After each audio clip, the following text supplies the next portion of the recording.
इंसाफ करो, इंसाफ करो, बकरवालों के साथ इंसाफ करो, इंसाफ करो, इंसाफ करो। बकरवालों के साथ इंसाफ करो। एलजी साहब जिंदाबाद, एलजी साहब जिंदाबाद। 5 मरला जमीन खुश कदम है।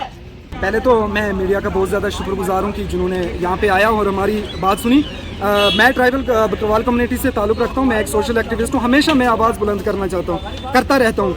आज जो मसला आ रहा है कि हमारे नोमैड्स जो जम्मू कश्मीर में इस वक्त रह रहे हैं, जब वो कश्मीर की ओर मूव करते हैं तो यहाँ पे उन्हें राशन नहीं मिल रहा है, किसी भी जगह उनको राशन नहीं दिया जा रहा है। अभी एलजी मनोज सिन्हा साहब ने एक 5 मरले का ऐलान किया कि हम नोमैड्स को देंगे, लेकिन कुछ अपोजिशन की ऐसी पार्टियाँ हैं, हमारा तो किसी पोलिटिकल पार्टी से कोई ताल्लुक नहीं है, लेकिन वो कह रहे हैं कि नोमैड भाई इनके पास ज़मीन नहीं है। मैं कहता हूँ कि यहाँ पे 3.5 लाख के करीब से ज़्यादा लोग हैं नोमैड बकरवाल जिनके पास ज़मीन नहीं है, लैंडलेस है, इवन तक उनका खुद का कब्रिस्तान नहीं है। हमें यहाँ के जो लोकल लोग हैं, जो कश्मीरी हमारे भाई हैं, वो अपनी कब्रिस्तानों में जगह देते हैं, फिर हम किसी को दफनाते हैं वहाँ पे। लेकिन ये बदकिस्मती की बात है। सरकार को हमारे लिए कुछ करना चाहिए, हमें लैंड दी जाए कब्रिस्तानों के लिए। और सबसे बड़ी बात, हमें 5% ST का जो रिजर्वेशन है, सेपरेट कोटा हमें दिया जाए। हम इन लोगों के साथ अब खुद को अपलिफ्ट नहीं कर सकते। अगर हो गए होते तो पिछले 32 सालों में हम हो गए होते। ये हमारी सबसे बड़ी डिमांड रहेगी इस वक्त मरकजी सरकार से भी और जम्मू कश्मीर इंतजामिया से भी कि हमारी किसी तरीके करके हमारी कुछ ना कुछ मदद करें। Thank you. आज हमने प्रेस कॉलोनी श्रीनगर में एक छोटा सा जुलूस मुनक्कद किया, जिसका मतलब ये था कि रियासती गवर्नमेंट और एलजी मनोज सिन्हा साहब ने जो एक आर्डर निकाला है कि जो ट्राइबल्स हैं उनको 5 मरला ज़मीन दी जाएगी, लेकिन उसमें जो डॉक्यूमेंट्स मांगे जा रहे हैं वो ये हैं कि आपके पास वोटर कार्ड होना चाहिए यहाँ का, और आपके पास यहीं का राशन कार्ड होना चाहिए। और हम बकरवाल लोग हैं, आप भी जानते हैं कि हम कभी कहाँ टेंट लगाते हैं और कभी कहाँ, हमारा कोई परमानेंट ठिकाना नहीं है, ना हमें कोई रहने देता है। हमारे पास सिर्फ 2 ही डॉक्यूमेंट होते हैं। एक होता है राहदारी पास कि हमें किस रास्ते से घूमकर यहाँ पहुँचना है और कहाँ रहना है। दूसरा होता है जंगलात से जब हम पैसे भरते हैं हमें माटू दिया जाता है कि आप बकरवाल तबका हो।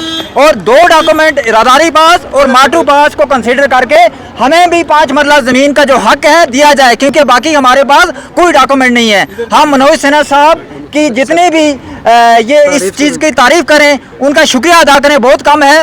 और जितनी भी इससे पहले गवर्नमेंट्स आई हैं, हमें कभी 5 मरला ज़मीन का किसी ने नाम भी नहीं लिया।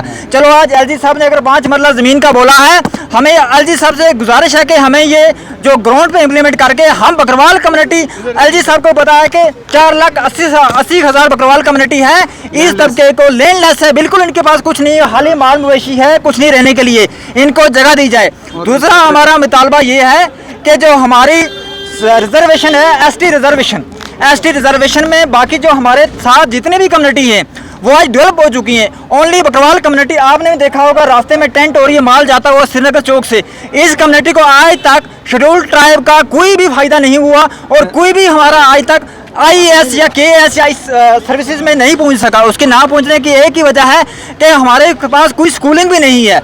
हमें 5 महीने के लिए सीजनल टीचर्स दिए जाते हैं, उसके बाद उनको फेंक दिया जाता है।